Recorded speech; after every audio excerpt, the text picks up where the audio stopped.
अस्सलाम दोस्तों, जो लोग मेडिकल वीज़ा के लिए इंडिया अप्लाई करना चाहते हैं, मुझे काफ़ी ज़्यादा लीड्स आ रही है कि जी हमें इंडिया जाना है, लेकिन उन्होंने कोई वर्किंग नहीं की हुई, कुछ भी नहीं किया हुआ, खाली बस फ़ोन कर देते हैं इंडिया जाना है, मैं बीमार हूँ, मैंने इंडिया जाना है, मुझे इंडिया भेज दें। ऐसा बिल्कुल पॉसिबल नहीं है, बिल्कुल ध्यान में रखिएगा। इस वक्त जहाँ तक मेरी रिसर्च है, मेरी रिसर्च के मुताबिक करंट कि इंडिया ने इस वक्त पाकिस्तान को टूरिस्ट वीज़ा और बाकी कोई भी वीज़ा देना बंद किया हुआ है। मेरे पास एक बड़ा जेन्युइन केस आया था सऊदीया से, जिन्होंने मुझसे रब्ता किया। उन्होंने ऑनलाइन अप्लाई करने की कोशिश की इंडिया के वीज़े के लिए, तो ऑनलाइन पाकिस्तानियों के लिए वहाँ पे शो हो रहा था कि आप अगर पाकिस्तानी हैं तो आप ऑनलाइन वीज़ा अप्लाई नहीं कर सकते, आप एम्बेसी जाए। वो एम्बेसी गए, उनका वीज़ा का रीज़न क्या था, ये बड़ा इंपॉर्टेंट है। वीज़े का रीज़न ये था कि उनका कोई बॉडी ऑर्गन रिप्लेसमेंट थी, कोई बॉडी ऑर्गन रिप्लेसमेंट थी, जो कि वाकई एक बहुत बड़ा हेल्थ इशू है, जो जिसका ट्रांसप्लांट या रिप्लेसमेंट ओवरऑल इंडिया से ही मुमकिन थी। और जिस डॉक्टर से उन्होंने कंसल्ट किया था, उनका बाकायदा इन्विटेशन लेटर साथ मौजूद था। वो उस इन्विटेशन लेटर को लेकर गए, उस मेडिकल को साथ लेकर गए एम्बेसी में, जो कि सऊदीया में थी।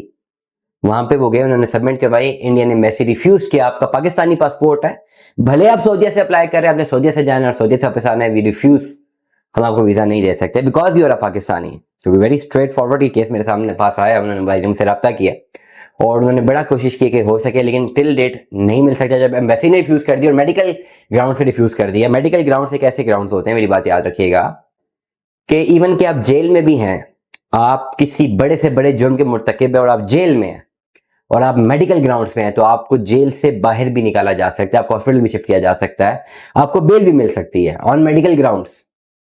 ये बात आप जहन में रखें। लेकिन ओवरऑल किसी मुल्क का दूसरे मुल्क में वीज़ा, स्पेसिफिकली इंडिया का वीज़ा, इस वक्त ये हालात बन चुके हैं। लेकिन ओवरऑल अगर आपने जाना है, प्रोसीजर बड़ा इजी था, जो मैं समझाता हूँ। अगर आपकी कोई भी प्रॉब्लम है, किसी भी किस्म के प्रॉब्लम में है, जिसका हल, जिसका इलाज सिर्फ और सिर्फ इंडिया में, क्योंकि इंडिया में मेडिकल साइंस से काफ़ी ज़्यादा तरक्की की है, organ replacement, liver transplant, different transplants में ओवरऑल कि जब भी आपने जाना होता है आपको इंडिया ही जाना पड़ता है। वहाँ पे थोड़ा मुनासिब ट्रीटमेंट और अच्छा ट्रीटमेंट है। उसके लिए प्रोसीजर ये है कि सबसे पहले आप अपने रेलेवेंट फील्ड में, रेलेवेंट आपका जो भी प्रॉब्लम है, आप थ्रू गूगल, पर्टिकुलर इंडिया के किसी भी शहर में, पर्टिकुलर में भी दिल्ली में, वहाँ पे किसी हॉस्पिटल को सर्च करते हैं, वहाँ से डॉक्टर की अपॉइंटमेंट लेते हैं। आजकल तो सारा कुछ एप्लीकेशन के थ्रू है, गूगल पे सब कुछ है। आप डॉक्टर की अपॉइंटमेंट लेते हैं, डॉक्टर को सबसे पहले उनकी कंसल्टेंसी फीस पे करके आप उनको कंसल्टेंसी दिखाते हैं, वो थ्रू वेबकैम होती है।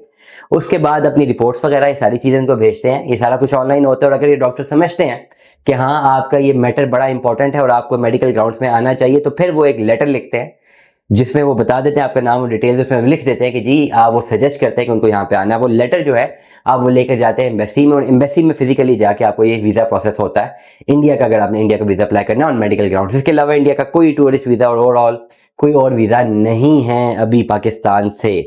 कोई अगर आपसे आपको वहाँ से बुला रहा है, तो वो उसको वहाँ पे प्रॉपर इनविटेशन लेटर और वहाँ से एम्बेसी के थ्रू या फॉरेन ऑफिस के थ्रू प्रोसेस करवा के आपका वीज़ा, आपके वीज़े के डॉक्यूमेंट्स का आपको करवाने पड़ेंगे इनिशिएट, जिसकी बेस पे या एक्शनेबल डॉक्यूमेंट्स उनको भेजने पड़ेंगे जो आप एम्बेसी लेके जाए और एम्बेसी उस पर आपको वीज़ा दे दे। तो इंडिया के वीज़े का प्रोसेस ये था। दुआ में याद रखिएगा, अपना बहुत सारा ख्याल रखिएगा। स्टे ट्यून्ड में। 10 अल्लाह हाफ़िज़।